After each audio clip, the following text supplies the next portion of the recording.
혹시 이런 적 있으신가요? 친구가 너네 집 구경하러 가도 돼? 라고 물었을 때 갑자기 온갖 핑계가 떠오르면서 다음에 정식으로 초대할게 라며 거짓말을 한 경험. 새로 이사 온 집인데 친구들이 집들이 언제 해? 라고 물어볼 때마다 집 정리하는 게 좀 걸리네 하며 미루어 버린 적. 연인이 자연스럽게 오늘 네 집에서 영화 볼래? 라고 했을 때 순간 머릿속이 하얘지면서 오늘은 밖에서 데이트하고 싶은데 라며 회피했던 기억. 직장 동료가 너네 집 가까우면 거기서 가볍게 한잔할까? 라고 제안했을 때 식은땀이 나면서 우리 집 너무 좁아서 라고 둘러댔던 순간 같은 거요. 아니면 친구들이 집에 놀러 왔는데 야 시간 늦었는데 나 여기서 자고 가도 돼? 라고 할 때 그래 라고 대답했지만 속으론 집에 갔으면 좋겠다고 생각했던 적 있으시죠? 당신에게 집은 어떤 곳인가요? 혹시 당신에게도 집이 누구와도 절대 공유하고 싶지 않은 마지막 안전지대인가요? 매번 남들도 다 하는 건데 좋게 생각하자 라고 다짐하지만 결국 스트레스로 다가오나요? 그렇다면 왜 당신은 아무리 친한 사람을 만나도 집만큼은 쉽게 문을 열기 힘들어하는 걸까요? 오늘은 집에 사람 초대하는 걸 유독 힘들어하는 사람들의 이야기를 해보려 합니다. 먼저 집에 사람 초대하는 문화, 사실 생각보다 역사가 깊지 않습니다. 1950년대 미국에서 중산층이 확대되면서 홈파티 문화가 본격적으로 생겨났고 넓은 거실과 주방이 있는 교외 주택들이 늘어나면서 사회적 관계를 과시하는 공간으로 변하게 되었습니다. 한국도 마찬가지예요. 1990년대 이후 아파트 문화가 확산되면서 집들이 하우스워밍 파티 같은 개념이 자리 잡기 시작했죠. 그런데 재미있는 건 이게 모든 사람에게 자연스러운 건 아니라는 거예요. 어떤 사람들에게는 집 초대가 친밀함의 표현이지만 어떤 사람들에게는 엄청난 스트레스거든요. 왜 이런 차이가 생기는 걸까요? 우리의 뇌는 공간을 단순히 물리적 장소로만 인식하지 않아요. 각 공간에다가 특정한 기능과 감정을 태그처럼 붙여서 저장하는 구조를 갖고 있거든요. 사무실에 들어서면 자동으로 긴장 모드가 켜지고 카페 가면 사회적 모드로 전환되고 집 문을 여는 순간 회복 모드로 바뀌는 것처럼요. 2022년 존스 호킨스 대학 신경과학팀 연구를 보면 우리 뇌는 익숙한 공간에 들어서는 순간 0.3초 만에 감정 태그를 불러온다고 해요. 의식적으로 생각하기도 전에 이미 뇌가 자동으로 모드를 바꾸는 거죠. 특히 내향적 성향이 강한 사람들의 뇌에서는 집이 유일한 완전 충전 가능 공간으로 등록돼 있어요. 밖에서는 어디를 가도 에너지가 소모되는데 오직 집에 들어오는 순간에만 충전이 시작되는 구조인 거죠. 그런데 손님이 오는 상황을 뇌의 입장에서 바라보면 충전소에 외부인이 들어오는 상황이나 마찬가지예요. 충전 모드를 강제로 중단하고 다시 사회적 모드로 전환해야 한다는 경보가 울리는 겁니다. 2023년 스탠퍼드 대학에서 실험한 내용에 따르면 집에서 손님을 맞이하는 상황을 상상만 해도 전두엽 피질의 활성도가 평소보다 47%나 증가했다는 거예요. 손님이 도착하기도 전에 이미 당신의 뇌는 과부하 상태로 들어가는 거죠. 그런데 왜 이렇게 과부하가 걸리는 걸까요? 환경심리학자 러셀 벨크가 이걸 설명해줘요. 그가 제시한 확장된 자아한 이론이라는 게 있는데요. 우리가 소유한 물건들과 우리가 꾸민 공간은 단순한 물질이 아니라 우리 정체성의 일부라는 거예요. 책장에 꽂힌 책들, 냉장고에 붙여둔 메모지, 거실 소파의 배치까지 이 모든 것들이 나라는 사람을 표현하고 있는 거죠. 그래서 집을 보여준다는 건 단순히 공간을 공유하는 게 아니에요. 당신의 취향, 가치관, 생활 방식까지 전부 노출되는 거거든요. 생각해보세요. SNS에 사진 올릴 때는 어떤 각도로 찍을지, 어디까지 보여줄지 당신이 정하잖아요. 그런데 손님이 집에 오면 이 통제권이 완전히 사라지는 거예요. 손님이 책장을 훑어보는 동안, 냉장고 문을 열어 물을 따르는 동안, 화장실에 가는 동안 당신은 그냥 지켜볼 수밖에 없습니다. 친구들이 앉아있던 공간, 먹었던 음식에서 나오는 부스러기들, 쓰는 식기, 화장실 등 다양한 내 공간의 물건들이 사람들을 초대하면 무질서하게 변해버립니다. 내가 정해놓은 프레임 밖으로 벗어나는 그 상황 자체가 스트레스로 다가오는 거죠. 심리학자 어빙 알트만은 인간은 자신에 대한 정보를 얼마나, 언제, 누구에게 공개할지 스스로 통제하고 싶어 한다고 했어요. 당신의 뇌 입장에서는 비자발적 자기 노출이 계속 일어나고 있는 거죠. UCLA 연구에서 자신의 집을 타인에게 보여주는 상황에서 코르티솔 수치가 평균 28% 상승했다는 거예요.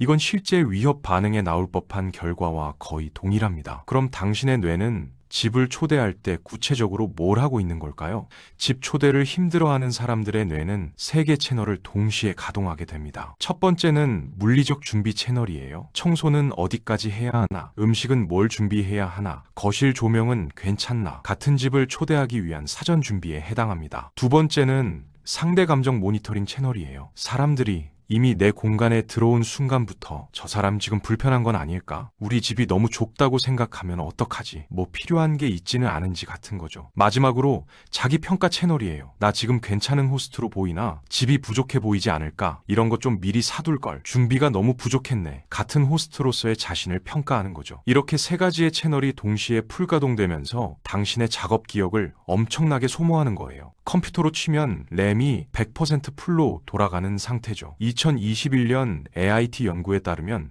3개 이상의 인지과제를 동시에 수행할 때 뇌의 글루코스 소비량이 평소보다 70% 가까이 증가한다고 해요. 심리적으로 오는 느낌만 그런 게 아니라 당신의 뇌가 실제로 2배 가까운 에너지를 태우고 있었던 겁니다. 집이 당신에게 왜 그렇게 중요한지 알고 있나요? 바로 세상에서 유일하게 판단받지 않는 곳이기 때문입니다. 밖에서는 어디를 가도 사회적 가면을 써야 하잖아요. 회사에서는 유능한 직원 가면, 친구들 앞에서는 괜찮은 사람 가면, 그러다가 집에 딱 들어오는 순간 그제야 모든 가면을 벗는 거예요. 잠옷으로 갈아입고 소파에 아무렇게나 널브러지며 완전한 나로 돌아오는 거죠. 집은 당신의 완벽한 안전지대니까요. 심리학자 에이미 에드먼슨이 제시한 심리적 안전감 개념이 여기에 딱 들어맞아요. 판단받지 않고 평가받지 않고 있는 그대로의 당신으로 존재할 수 있는 안전감을 느끼는 상태를 말하는 거거든요. 그런데 손님이 오면 그 안전감이 한순간에 깨져버리는 거예요. 손님 앞에서는 이상적 호스트를 연기해야 하는데 속으로는 지친 당신, 쉬고 싶은 당신이 계속 신호를 보내는 자기 불일치 상황이 집인데도 밖에 있는 것처럼 긴장하게 만드는 거죠. 이 간극이 클수록 불안과 우울이 증가한다는 연구 결과도 있습니다. 특히 HSP라고 불리는 고감각 처리 민감성을 가진 사람들은 이 영향이 배가 돼요. 전체 인구의 15%에서 20% 정도가 여기에 해당하는데 일반인이 이 환경에서 10개 신호를 감지할 때 HSP는 30개를 감지해요. 손님의 표정 변화, 목소리 톤의 미세한 떨림, 시선 움직임까지 전부 포착해서 처리하는 거죠. 그래서 손님이 집에 왔을 때 HSP의 뇌는 거의 폭주 상태로 들어가게 됩니다. 문제는 여기서 끝이 아니에요. 집에 손님을 초대하고 같이 시간을 보내는 동안 당신의 뇌는 손님들의 동선을 따라 그들이 돌아간 뒤 뭐부터 정리하고 치워야 하는지 같은 나중에 혼자 해야 할 것들을 생각하기 시작합니다. 그래서 정작 지금 일어나고 있는 모임 자체에 집중하지 못하기도 하고 어떤 사람은 그로 인해 신경이 날카로워져서 날선 반응들을 보이기도 합니다. 그럼 당신은 나는 사교적이지 못한가 봐 하고 자책하기 시작하죠.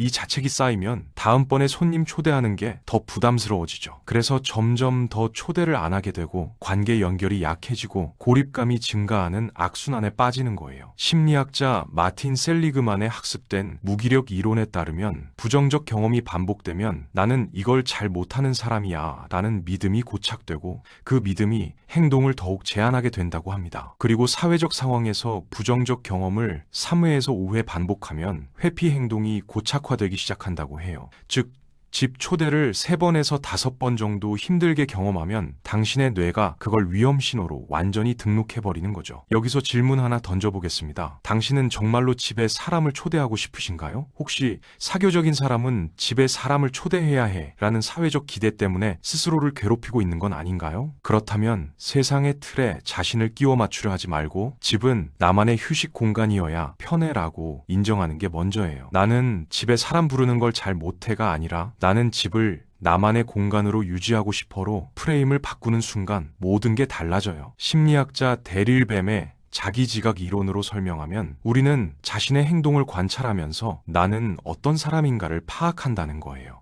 내가 집 초대를 잘 안 한다는 행동을 관찰하면서 나는 집을 개인 공간으로 유지하는 걸 선호한다고 이해하는 거죠. 이렇게 이해하면 집 초대를 안 하는 게 문제가 아니라 당신의 휴식 방식이 되는 거예요. 문제에서 선택으로 프레임이 완전히 바뀌는 거죠. 2023년 예일대 연구를 보면 자기 특성을 결핍이 아닌 선호로 프레임할 때 자존감이 평균 42% 상승했다고 해요. 여기서 중요한 건 우리가 살아가면서 아무도 집에 초대하지 않으면 않으면 가장 좋겠지만 사실 살다 보면 어쩔 수 없는 상황이라는 게 생기기 마련이거든요. 인간관계를 아예 안 할 수도 없고요. 그렇다면 사회적 기대를 버리고 자신만의 공간 보호 방식을 고려하려면 어떻게 해야 할까요? 그리고 어쩔 수 없이 사람을 집에 들여야 하는 상황이 오면 어떻게 해야 할까요? 경계 설정을 통해 최소한의 사회관계를 유지하는 3가지 방법을 알려드릴게요. 첫 번째 방법은 통제 가능한 범위 만들기예요. 공간을 구역으로 나누어서 통제 가능한 범위를 나누는 거죠. 예를 들면 집 전체를 다 오픈하지 말고 거실과 화장실 딱 2 공간만 손님용으로 정해두는 거예요. 이렇게 노출 범위를 줄이면 당신의 뇌가 느끼는 통제력 상실이 확 줄어들거든요. 사람도 선택할 수 있습니다.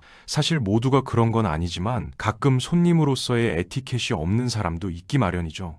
자기 집에서처럼 경계 없이 이것저것 만지고 돌아다니면서 음식이나 과자 같은 걸 흘리고 심지어는 허락하지 않은 공간을 벌컥벌컥 여는 사람들이요. 그래서 자기 공간에 대한 경계가 명확한 사람들은 초대해도 괜찮은 사람들부터 미리 분류해두는 게 좋습니다. 조용히 있어줘도 어색하지 않고 적당한 시간에 알아서 가고 당신의 공간을 존중해주는, 내 에너지를 덜 갉아먹는 이런 친구 1명부터 시작하는 거죠. 시간도 명확하게 정하세요. 2시간만 놀다 카페 가자. 이렇게 시작부터 정해두는 거예요. 끝이 정해져 있으면 당신의 뇌가 에너지 배분을 계산할 수 있거든요. 2020년 하버드 연구를 보면 종료 시점이 명확한 작업은 스트레스 호르몬 분비가 35% 낮았다고 해요. 2번째 방법은 완벽한 버리기예요. 집이 잡지처럼 완벽하게 깨끗해야 한다는 기준을 내려놓으세요. 보편화된 기준에 맞춰서 집을 억지로 내가 원하지 않던 스타일로 변화시켜서 집을 초대하는 것만큼 에너지를 소모하게 하는 건 없을 거예요. 모든 집들이 잡지처럼 완벽할 수 없습니다. 당신만의 기준대로 정리해둔 편안한 상태를 그냥 공개하세요. 심리학자 브레네 브라운이 연구한 취약성 이론에 따르면 불완전한 모습을 보여줄 수 있을 때 오히려 더 깊은 관계가 만들어진다는 거예요. 친구는 인테리어 잡속 집을 보러 온 게 아니라 당신과 관계를 더욱 견고하게 또는 더 친밀하게 다지고 싶어서 오는 거거든요. 3번째 방법은 충전 시간 확보하기예요. 손님 보낸 다음 날은 무조건 충전 시간으로 비워두세요. 정리도 해야 하지만 손님을 초대하면서 사용한 에너지들을 다시 회복해야 다시 또 관계를 지속할 수 있습니다. 특히 내향인들은 이 충전 시간이 더욱 더 느리게 된다는 걸 잊지 마세요. 그리고 다음 손님을 초대할 때까지 긴 텀을 두세요. 6개월에 한 번, 1년에 한 번 이런 식으로요. 이건 당신의 성향이기 때문에 억지로 바꿔야 할 문제가 아니라 관리해야 할 특성입니다. 당신의 에너지를 소중하게 관리해야 해요. 당신의 마음이 준비되기 전 바로 적용할 수 있는 좋은 방법도 있습니다. 공개 선언이죠. 친구들에게 조금씩 나 요즘 집보다 밖에서 만나는 게 더 편해. 다음에 카페 갈래? 이렇게 말해보는 거예요. 이 한마디가 당신의 경계를 세우는 첫걸음이에요. 사실 밖에서 만나는 게 관계를 소홀히 하는 게 절대 아니에요. 오히려 관계를 더 잘 유지하는 방법이거든요. 카페에서 3시간 편하게 수다 떠는 게 집에서 1시간 긴장하면서 있는 것보다 훨씬 질 좋은 시간이 될 수 있어요. 집에서 만나면 당신의 에너지 70%가 집 관리와 평가 불안에 쓰이고 실제 대화와 교감에는 30%밖에 못 쓰는 거거든요. 그런데 밖에서 만나면 에너지 100%를 온전히 대화 교감에 쓸 수 있어요. 관계의 질은 장소가 아니라 에너지의 질로 결정되는 거예요. 내가 상대를 위해 시간을 내고 관계를 발전시키려고 노력하는 것 자체가 이미 상대를 중요하게 생각하고 있다는 증거입니다. 집에 사람 오는 걸 힘들어한다고 더 이상 스스로를 자책하지 마세요. 당신의 뇌는 집을 충전소로 인식하고 있는데 외부인이 들어오는 순간 자신만의 공간이 무기력하게 노출된다고 판단한 당신의 뇌가 안전지대가 위협받는다고 신호를 보내기 때문에 힘든 겁니다. 이건 고쳐야 할 결함이 아니라 당신의 뇌가 작동하는 방식입니다. 오늘부터 편안하게 집에 대한 경계를 명확히 세우세요. 나는 밖에서 만나는 게 더 편해. 이건 냉정한 게 아니라 자기 보호입니다. 당신의 안전지대는 당신이 지킬 자격이 있어요. 지금 바로 그 경계를 세우세요.